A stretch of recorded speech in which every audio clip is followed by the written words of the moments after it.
Has this ever happened to you or someone you know? Did someone just so happen to have their camera out to capture you having an unflattering moment without your permission? Did that person who captured you having this ridiculous asinine moment take it upon themselves to upload your unflattering moment to a platform for others to ridicule or make commentary on?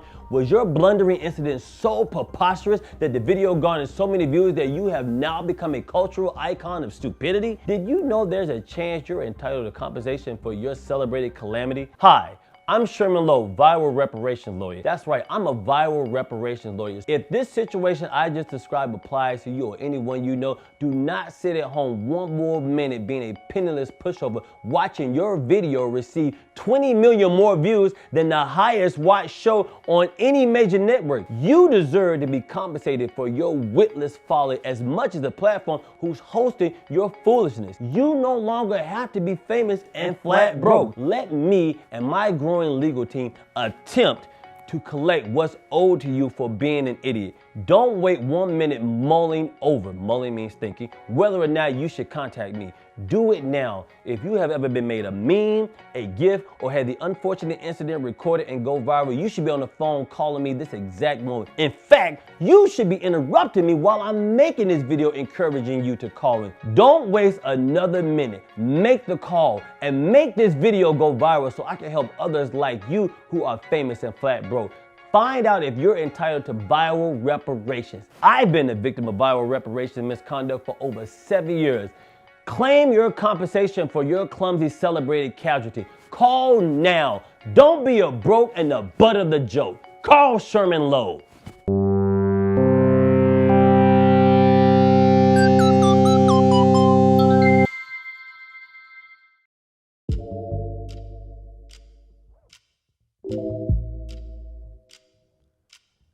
This week I had a hard time thinking about what I was going to talk about, partly because I'm writing a book. I've said this before, I'm in the process. You're on this journey with me, whether you like it or not. I'm going to talk about things that I want to put in the book.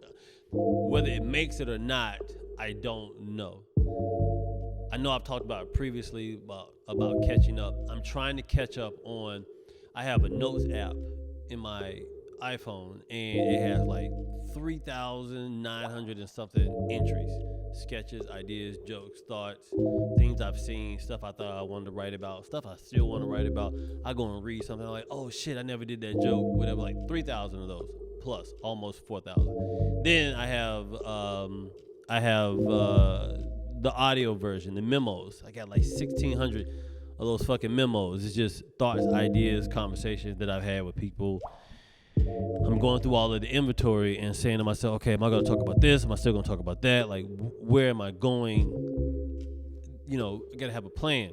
But so I'm kind of like very careful about what I want to talk about versus what I plan to put in the book. And like I said, some of the shit may come straight from the podcast or go straight to the book. I don't know. I haven't decided. I could talk about how I came up with the shit. The point of the matter is, I am working through the shit. Life is heavy, life is hard, life is uncomfortable, life can be unfair, and I'm trying to make it bearable for me by trying to find the funny in everything that makes me uncomfortable so I can get through the shit. Because just going along with it, like, fuck you if you have this mentality of, it doesn't matter, you just gotta keep going. No, you don't, bitch. You gotta fucking address the shit. You just can't not acknowledge. If something's on fire, you're just gonna be like, I don't believe in that fire. But if something's burning, I don't believe in it. If something's burning, there's a hole in the wall now. Someone burnt up. I still don't believe in it. Trying to find the funny. That's what the whole purpose of Just Killing Time is. I am killing time, trying to find the funny in the most uncomfortable shit in the world. Either we're going to talk about where the funny is, or we're going to talk about why we can't find the funny in whatever that is. Something has to give. There has to be a meet me in the middle point. There has to be a meet me in the middle. Because you're not going to tell me I just got to sit through this movie called life and not ask questions about what the fuck is going up. What's going on this screen? Why is this happening? Why is that fair for that person and not fair for that person? Why aren't we discussing what this person's going through over here? Why is that happening? Why does the motherfucker have two of that? Like, why? The why people. So this is killing time. I believe I'm an experiment in this thing called life. I'm an explorer. I'm on a journey to figure out what the fuck is going on. I'm using information that I was told should apply to me. Like, you're a black man in America, and this is what you can and cannot do, and don't try to do anything else. You got to overcome that shit. The stuff your parents tell you, the stuff society buries into you, the religion, all that shit. Like, I came in this world knowing nothing, and I made it this far. This is what I've seen thus far. This is what's happening. I'm still in my Daniel Kaluuya Black Mirror episode where I have to do this to be okay with existing, because if I don't do this, I'm going to go crazy trying to figure out why we are just okay with being shitty. Why are we okay with being mediocre? Even the greatest person is still mediocre because you're just great at what you do and you get acknowledged for it. What does that greatness do for everybody else? You being a great actor is not good for society. It's good for you, but as society as a whole, that's not good for society. You being a great fucking action star, that's not good for society. It's good for you. It's good for branding. That's good for your kids, wealth, legacy, whatever, money. Mike Birbiglia has a special called Thank God for These Jokes. And he talks about how, you know, why a joke is being told. And that has just stuck with me because I've gotten to the point where I'm like, is this funny? Okay, if it's funny, but is it necessary? It's a lot of unnecessary funny shit out there. Just at the expense of laughter. It's just like, it's created laughter. But after the laughter is gone, what's left? Like, is there an aftertaste? Is it a good aftertaste? Does it taste like shit? Does it taste like Cinnabon with Cracker Barrel pancakes and Krispy Kreme donuts? Oh, God. Krispy Kreme icing. I'm telling you, I believe, and this is somebody who has to deal with the fact that I have to monitor what I eat now because diabetes is waiting at the end of a road in a dark car, waiting on me to fuck up so they can do a drive-by on some part of my body, so I can fucking end up like Hangman, and just a piece of me keeps dying every time I fuck up, right? But if they had a Krispy Kreme milkshake made of the icing that they put on the Krispy Kreme donuts, I would definitely drink that shit. I would say bye to all my friends and family. I really appreciate y'all. Y'all been great. You been cool. You all right. I would drink that shit. Be like, this is my last day. I'm about to drink this sweet death. Oh my God, sweet death. So I'm trying to find the funny in whatever. Make it palatable, digestible.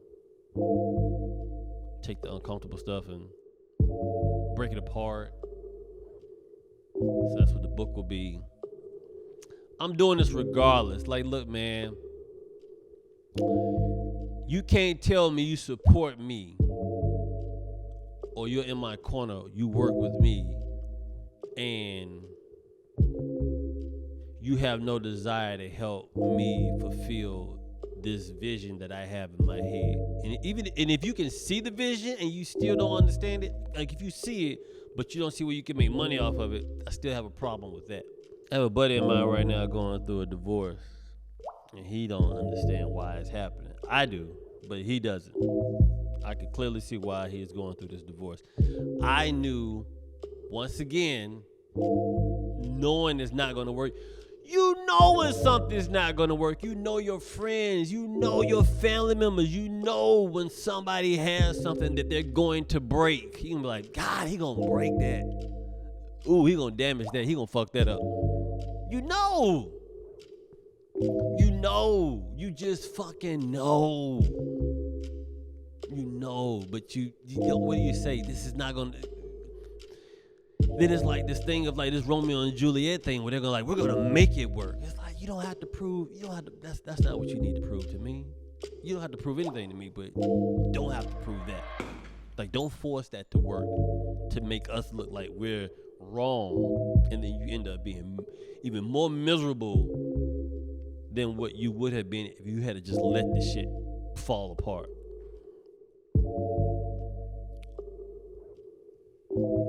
If you're in a relationship with somebody and you feel like it's coming to an end,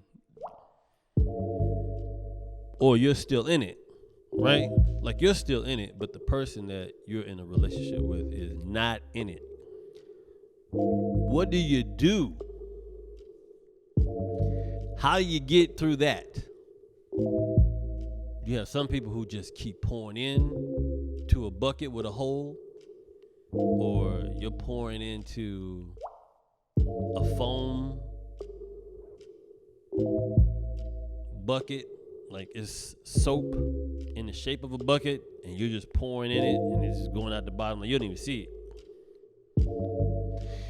People can be in a relationship with you and not even see that you're not even into them. They're just into the fact that they are into a relationship. Like they like, I'm in a relationship. This is beautiful. They not even take into account that you're not even participating. Like it's like having a one-sided conversation. They just need a body there. You know these people. You know people who are in relationships where they don't consult the other person. They don't check in with the other person. They don't ask the other person, are you enjoying this relationship? They just saying, we're in a relationship and this person is with me and they are happy. Here's uncomfortable. Just because you're with somebody, just because someone's with you, does not mean they're happy with you. Okay? You probably are in a relationship right now, with someone, and they are not even participating. They're doing the minimum amount of work because they don't really want to be there. But you're too fucking in your head in la la land to even notice that this person is not even watching the same movie you're watching. They're on their phone watching something else. I couldn't think of a show that somebody else would watch, you know, because you say I just couldn't think of a show. What do you do if you're in a relationship with somebody and you can feel that person is not there? Do you ignore it? Do you try to improve it without addressing the fact that they don't feel like they're present? Do you come to them and say, hey, look, I really feel like I'm driving a lot by myself. Like I feel like you haven't been in the car with me lately. Are you still driving? Like, is this just my week or my month or my year to drive? Like, do you plan on getting back in the car with me? Like, what's happening? That happens. I know people right now. Look at me. I know people right now. I know people that don't know that I know them and their situation the way I do. There are people right now in a relationship with someone that they're not in love with, but they're not going to go anywhere because the money's too good. The money's too good. There's kids involved. You gotta wait for that 10-year mark if you live in California, because then you get half. That's the 10-year investment, and you get half. I know people that are in relationships who are pretending that this shit is beautiful, miserable. Either the person is miserable or both are miserable, and they just can't go their separate ways because it's too much built. It's too much foundation built. Fucks up the business plan, makes everything look bad. It's a fact. There are people that are in relationships right now, fucking hate each other, but won't go anywhere because it's either cheaper, appearances, know too much about each other, too much dirt on each other. Just got a file cabinet the size of the building that's holding the ark at the end of Raiders of the Lost Ark. Fucking hangar full of dirt. Too afraid to leave each other because they don't know who's going to betray one another if the situation goes sour. Like, I can't leave you because I don't know if you'll go tell somebody the awful things I've done and said and where the bodies are buried. Then you have people that are in relationships that don't want to ask if the person they're in a relationship with is still into them because they don't want to face the uncomfortable possibility that they're not. But then you have to ask yourself, depending on what type of person you are, the person you're with may not even tell you that they're unhappy with you because they don't want to hurt you, so they stay until they can make you leave on your own, where you just get fed up and say, fuck it, I'm out.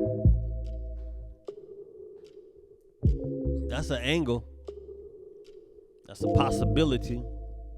That whole thing of like,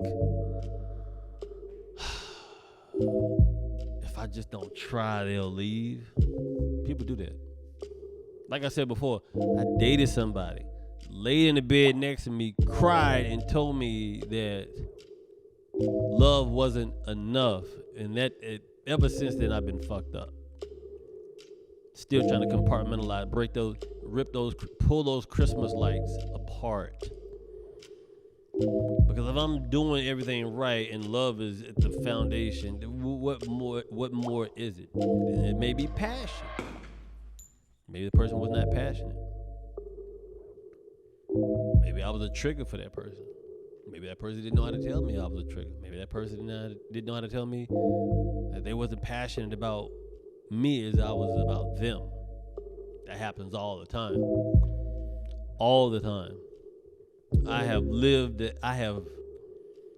been in that situation too many times where someone was passionate about me and I was fucking just unavailable, like present physically, but mentally, spiritually, emotionally, I was in an Airbnb somewhere in the woods hiding out as long as I could before they found me and realized I was never there to begin with. You've never been here.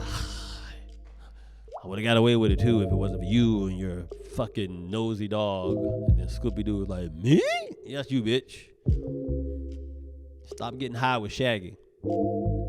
No?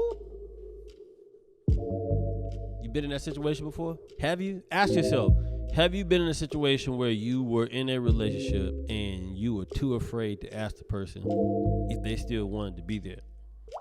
Because then somebody will hit you with that, and it's fucked up. If you gotta ask, then maybe you shouldn't be in a relationship. If you are unsure, then maybe you shouldn't be in a relationship. Or if you're not aware, maybe you shouldn't be in a relationship. It's not always that cut and dry. I used to do a joke about how I would be in a relationship with a woman and they would be with me because I was entertaining, not because I could protect them. Like, not because I could save you. Like, if we get jumped in the alley, it's gonna be a lot of negotiating, right? I used to do those jokes. The problem with those jokes was I couldn't tell if it was a joke that I was telling or reality that I was speaking. Cause I was like, do I just believe that? Cause I like to fight. I do, like, probably more than I should. Definitely more than I should. But it would take a lot for you to talk me. Like, it wouldn't take much to talk me into a fight. It'd take a lot to talk me out of a fight. Because I just got pent up aggression. It's like I don't punch a bag or fucking have a horse to ride and smack on the ass and up a mountain and come down. You know, I don't have a private jiu-jitsu coach that I can fucking wrestle and grapple with and then throw him on the ground and be like, yeah, I got that tension out. I got Call of Duty. And a dog that I love that's going to die one day, and I'm going to be sad about it, but I knew going into it that this motherfucker was going to die, but I went and got a dog anyway because I live alone, and depression likes to hang out with people who stay in their head.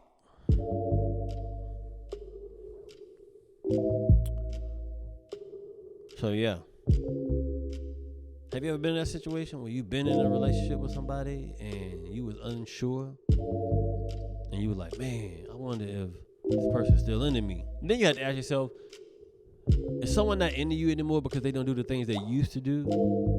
Like, imagine all the shit you do up front. All the extra hard, to do the makeup, the answer the call on the first ring, reply to the text messages, sending pictures. Are we still sending pictures at 70? Are we still gonna be sending pictures? Are we still sending dick pics at 60 and then 70? Do you want to see a 70-year-old dick pic? Do you want to see some 70-year-old titties? Do you want a 70-year-old titty pic in your phone? Even if you're 70, do you want a 70 titty? Or do you want an 80 dick? An 80-year-old dick? I'm not sending you a dick pic at 75 years old. I'm not. Most likely you won't be able to tell the difference between the dick and the balls. It'll just be like it'll look like fucking wrinkled soup. Just a bag of just a lot of shit that used to be usable. It's a tomato. A deflated tomato. That's what I imagine the balls and the dick gonna look like about 75. Like a tomato that's been in the sun. Prunes, raisins, dates, things that look $25,000 pyramid. Things that look withered. Tequila. Things that look withered. That was an unnecessary jab at Tequila. I don't even know if Tequila is still around. I just know that she was from MySpace days. I don't even know if she's even still. There's people that used to be relevant that aren't relevant anymore, and they got the ball rolling for all this bullshit that we consider content right now. Cat stats, cat stats, whatever. Remember all these people that like 50 Tyson, all these crazy people that was around way before the internet was like popping the way it is. Like the people you have now are because of these people that I'm speaking of. But back to it. Have you been in a situation where you're like, I'm not sure? Have you? It's uncomfortable to think about that. You don't know how to go to somebody and say, hey, do you still want me to come to work every day? Or like, do you still want to work here? Because you got a job. Because you know how many people work a job they don't want to work? Almost everybody. If you have a job and you're excited about that job, you're not excited about the job. You're excited about the idea that you're able to work somewhere and make some money to provide for your family and your friends and your health and buy a home. But you're not excited about the job. That's not your job is not your calling. It's not. And I'm not knocking anybody. I've worked at Burger King. I've worked at Hardee's. I worked at Wendy's for 4 hours. I was not going to let this woman talk to me like this. Are you crazy? This woman was yelling at me because I didn't know how to make a fucking cheeseburger fast enough. I had just started working at this bitch. They let me sweep for a little bit. I don't know why the fuck I was nervous about making a burger, but I was like, fuck, I can't. This is complicated, bitch. This is a burger. Frustrated. She yelled at me, told me, all right, go in the back and just start sweeping, like mopping or whatever. And my buddy that worked at the Wendy's came to hang out to see how I was doing on my first day. And I was telling him, I was like, look, we can leave right now. And he was like, are you serious? Fucking dead serious. I said, go get your car. I'm going to take this trash out, and I'm not coming back. And I fucking left Wendy's on Independence Boulevard in Charlotte, North Carolina, because this old white woman who was mad that she had to be a manager at a fucking Wendy's was upset at me because I didn't know how to make a fucking single with cheese. I don't even eat bacon. Why you want me to touch the bacon, bitch? I told you I don't eat pork. Why you gonna tell me to put some bacon on something I don't want to touch? I don't want to touch that shit. I don't eat pork. I'm not touching that goddamn bacon. I don't like relish. The fuck is that shit? Why is that? What is that? Is that pickle chili? Relish is pickle chili. You don't want to work, but you work because you have to work because you have to survive. But don't get it twisted that you're excited about that. You're excited about the idea that you're able to provide for yourself. Just like a lot of people that don't want to be in a relationship, but they don't want to be alone. You don't want to be by yourself, but you also don't like the relationship you're in. But what are you going to do? Break up with somebody and risk being by yourself until something else better come along? How long did it take you to get into that relationship that you're currently in? Do you want to wait that long? Do you think you got some prospects? Have you been on your LinkedIn page to find out if anybody's hiring for a new boyfriend or girlfriend? Do you pull the trigger? Do you tell yourself, nah? Do you tell yourself, hey, baby, I should get out of this? This person don't want to be here. Let me get out of this. Do you do that? Do you fall on the sword? Do you rescue yourself? Are you saving yourself? Do you stay? Can you win somebody back that's no longer into you? Can you rekindle the passion? Can you start the fireplace again? What do you do if you know in your heart, but you can't prove it? Can you prove that somebody who's telling you that they're into you, but you don't feel like they're into you, can you prove them wrong? Can you say, I don't think you into me like that? Can you prove it? What's the test? What's the 23andMe? What's the COVID test? You stick a toothpick up their nose and swivel it around and put in a little thing and say, see, I told you you wasn't into me. Like, what do you do? How do you figure that out? How do you fix that? Been in too many situations where I just stayed because I'm like, don't want to be the bad guy. You know what? You still end up being the bad guy. It doesn't matter. You're going to be the bad guy. Stay, go, bad guy. It don't matter. You're going to be the bad guy. It does not matter. It does not matter what you do. You will be the bad guy. Have you, ladies and gentlemen, is there something funny about trying to figure out how to find out if the person that you're in a relationship with is still into you? Do you set a trap? Do you do a documentary? Do they have a test out there? Like they have a love language test? Is there a test that you can give your spouse or your significant other or the person that you're interested in to find out if they're really into you the way you would like them to be into you? Is that test existing? You got a pregnancy test. You got a DNA test. There's not a test that you can make somebody take that you can find out if they're genuinely into you. Where's that test? Black Mirror exists. Where's that test? Somebody make a test that lets you test someone's DNA to find out if they're really into you the way they say they're into you. To find out if you're compatible or not. They should have like a compatibility DNA test. Like, does this person love me the way I need them to love me and will love me and stay with me? Like, can I take that test? Wouldn't we all like to take that test? Wouldn't that be the ideal test, the test to take?